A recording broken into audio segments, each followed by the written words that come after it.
I wasn't supposed to be anywhere near the river that day.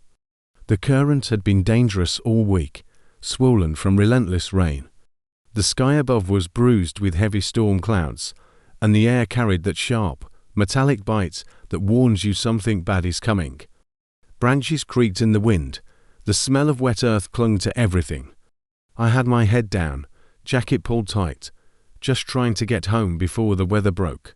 That's when I heard it, not a splash, not the call of a bird or the rustle of deer in the undergrowth. This was different, a sound that didn't belong here. It was faint at first, so strange I almost convinced myself I'd imagined it, a wet, choking gasp followed by silence. I stopped walking. The hair on my arm stood up. The wind cut through my coat like it had teeth, making my eyes water, but it wasn't the cold that froze me in place. It was that sound. The river curved just ahead, hidden behind a wall of skeletal trees. Its voice reached me now, louder, a deep, restless roar, as the water slammed against rocks. My gut told me to turn back, but something else, something I can't explain, pushed me forward. When I reached the bend, I saw movement in the churning water. At first, I thought it was driftwood, a pale branch twisting helplessly in the current. Then it broke the surface again, and my stomach dropped. It wasn't wood. It was a paw, small, shaking violently before vanishing beneath the froth. The air punched out of my lungs. My feet were already moving before my brain caught up. I slid down the embankment, boots sinking deep into the icy mud. The smell of the river, damp, mineral, almost metallic, hit me like a wall. My heartbeat was so loud it seemed to blend with the roar of the water. And then I saw it. A dog's head broke the surface for a desperate second. His eyes were wide with panic, whites flashing, his mouth opening in silent gasps as the current dragged him under again. His movements were sluggish, weak, the fight already leaving him. He was going under. And if I was even a second too late, the river would claim him forever. The river was louder now, a constant roar that seemed to swallow every other sound. I could feel its pull even from the bank, a force that wanted to drag everything into its cold, dark depths.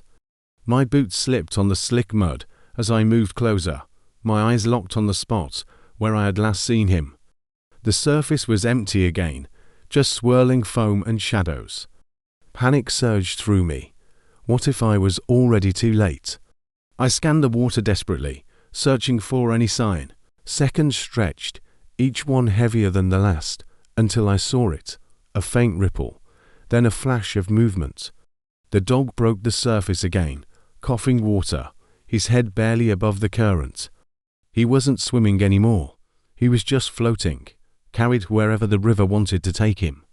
I kicked off my boots, barely feeling the cold mud between my toes. The water looked black, opaque, hiding whatever lay beneath. My chest tightened, but there was no time to think. I stepped in, and the cold hit me like a wall. It bit into my skin, stole the breath from my lungs, and made my muscles seize. The current grabbed at me immediately, pulling me sideways, making every step a battle. The dog went under again. I lunged forward, my legs straining against the force of the river. Every inch felt like a mile. My arms cut through the freezing water, my fingertips brushing against nothing but current and foam. Then I felt it, a flash of fur beneath the surface, soft but slick with water. I grabbed hold, but the current fought back, twisting us both. My feet slid on hidden rocks, the river trying to tear him away from me. He thrashed weakly, too tired to understand I was helping. I pulled harder, my arms screaming, until we both broke the surface. His head lolled against my shoulder, his breath ragged and shallow. I turned, forcing my way back to the bank. Every step was heavier, my legs numb from the cold. The mud sucked at my feet, the weight of the dog making it feel like I was dragging a boulder. When we finally reached the shore, I collapsed to my knees, still holding him close. His fur clung to me, dripping and cold, but I could feel it, the faint, rapid thump of his heartbeat against my chest. He was alive, but just barely. For a moment, I just knelt there, holding him and listening to that fragile heartbeat. The world around me seemed muted, the roar of the river fading into the background. His breathing was shallow, each inhale a fight. I didn't know how long he had been in the water, but the cold was deep in him now, clinging to his bones. I laid him gently on the grass, my hands moving without thought. I rubbed his sides, trying to coax warmth back into his body. Water streamed from his fur, soaking my clothes, but I didn't care. His eyes fluttered open for a second, unfocused and glassy, then closed again. That flicker of life was enough to keep me working. My fingers checked his paws. They were limp and cold, his pads pale. I tilted his head slightly to help the water drain from his lungs. He coughed weakly, a thin stream trickling from his mouth, and I felt a rush of relief. It wasn't much, but it was proof that he was still fighting. I shrugged off my jacket and wrapped it around him, pulling him against my chest. His fur was wet and heavy, but the weight felt like a promise. I could feel him shiver, tiny tremors running through his frame, and I pressed him closer, hoping my own body heat would be enough to stop that dangerous chill from settling deeper. The wind cut through my soaked clothes, but I ignored it. All my focus was on the dog. I spoke to him in a low voice, words I can't even remember now, more for him than for me. Maybe it was the tone, maybe the rhythm, but his shivers slowed just enough to make me believe we had a chance. I knew I couldn't stay here. If the cold got any worse, it would claim him. I needed shelter, warmth, something to wrap around him that wasn't just me. My legs ached, but I gathered him in my arms and stood. The river still roared behind us, as if trying to remind me how close it had come to winning. But I wasn't going to let it have him, not now, not after this. The cabin was a good 15 minutes away, but with the dog in my arms, it felt twice as far. Each step sent cold water squelching in my socks, my legs heavy and unsteady from the river. The wind was sharper now, cutting through my wet clothes and biting at my skin. But the only thing that mattered was keeping him pressed against me, wrapped in the jacket like a fragile bundle. His breathing was uneven, sometimes a shallow gasp, sometimes a pause that made my stomach tighten. I kept talking to him, my voice steady even when my chest ached from running. I told him he was safe now, that I had him, that he just needed to hold on a little longer. I wasn't sure if he could hear me, but I kept going anyway. The trees thinned, and the cabin came into view, smoke curling weakly from the chimney. Relief almost slowed me, but I pushed harder. The moment I reached the porch, I shouldered the door open and stepped into the dim, familiar warmth. Inside, the air was still cold, but without the wind it already felt like a haven. I set him down on a blanket near the fireplace, my hands moving fast. I grabbed more blankets from the chair, layering them over his trembling body. His fur clung to my fingers, still damp, but I could feel faint warmth returning under the touch. I lit the fire with shaking hands, feeding it until the flames roared and the heat began to spill across the room. The dog made a faint sound then, not a bark, not even a whimper, just a small, broken noise that made my throat tighten. I knelt beside him, one hand resting gently on his side. His eyes opened for a second, dull but searching. I whispered again, softer this time, telling him he was going to be okay, that he was home now, even if it wasn't really his. As the firelight flickered over us, the river felt like another world. But the truth was, I didn't know if we'd beaten it yet. The fire cracked and spat, sending pockets of warmth across the room, but his body still shook under the blankets. I could see the rise and fall of his chest, uneven and shallow, each breath a quiet battle. My mind raced through what little I knew about shock in animals. Keep him warm. Keep him still. Don't let him slip away. I grabbed a towel from the cupboard and began gently rubbing his fur, careful not to pull or startle him. With each pass, small drops of icy river water fell onto the floor, darkening the wood. His ears twitched slightly at my touch, but he didn't move otherwise. I found an old kettle, filled it, and set it near the fire. The plan wasn't to give him water just yet, but to have it warm and ready. I remembered reading once that too much too soon could be dangerous. Everything I did felt like walking a line between helping and harming, and the weight of that balance pressed hard on my chest. Minutes passed like hours. At one point, his breathing slowed so much I leaned in, my ear almost against his fur, afraid of what I might, or might not, hear. But then there it was, faint but steady, the quiet drum of his heartbeat. I whispered to him again, the words spilling out without thought, promises I wasn't sure I could keep, that I wouldn't let him go, that whatever had brought him to that river, it ended here. Then, just as the fire began to fill the room with real heat, his paw moved. Not much, just the smallest curl of his toes against my hand. But it was enough to make my throat tighten and my eyes sting. He wasn't gone, not yet. The shift was so subtle I almost missed it. His head, which had been heavy against the blanket, lifted just enough for his eyes to open. They were cloudy, unfocused, like he was trying to remember where he was. For a moment, I thought he might panic, but instead he just stared. At me, at the fire, at the strange safety of this place. I spoke softly, keeping my voice low, hoping it would anchor him. My hand stayed near his side, ready to steady him if he tried to move too fast.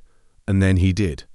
With a slow, trembling motion, he pushed his front paws against the floor, his back legs slipping on the blanket. His body shook violently with the effort. It was too soon. I slid my hands under his chest, easing him back down. He resisted for a second, his claws catching the fabric, before collapsing with a deep, frustrated sigh. That sound, not fear, but fight, was the first real proof that somewhere inside him, strength was still there. I fetched a shallow bowl and placed it nearby with just a little water. He sniffed at it, his nose barely touching the surface, before taking the smallest sip. One, then two, enough to wet his tongue, but not enough to overwhelm his stomach. The firelight caught on the damp edges of his fur, turning them gold. He blinked slowly, almost like he was weighing whether to trust this moment. Then, without warning, he inched closer to the fire, curling himself just enough to tuck his paws under. It wasn't much, but it was a choice, his choice, to stay alive. It happened just as I was adding another log to the fire. A faint sound broke through the crackle of the flames, soft, almost questioning. I froze, unsure if I had imagined it. Then it came again, not a bark, not a whimper. More like a quiet murmur, a breath wrapped in sound. I turned slowly. He was watching me now, really watching, his head tilted ever so slightly. The blanket had slipped from one shoulder, revealing the pale fur on his chest. His ears twitched, eyes alert in a way I hadn't seen before. I spoke his name, or rather, the one I had started to form for him in my mind. I didn't even know why I said it out loud. Maybe because the silence between us felt too fragile to leave empty. The moment the word left my lips, he made that sound again, a little louder this time, and took a small step toward me. His paws left faint wet prints on the floorboards. Something in my chest tightened. This wasn't the aimless shuffle of an animal regaining its balance.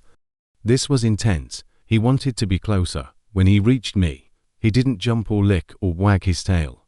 Instead, he rested his chin lightly on my knee, his eyes half closing as if the weight of that simple contact was enough. I stayed perfectly still, my hand hovering above his head before I finally let my fingers sink into the damp fur. The sound came again, a low, steady hum that seemed to vibrate through his whole body. It was the first thread of trust, delicate but real, stretching across the space that had been between us.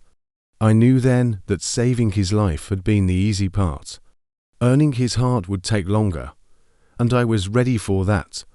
From that night on, the cabin was never truly quiet.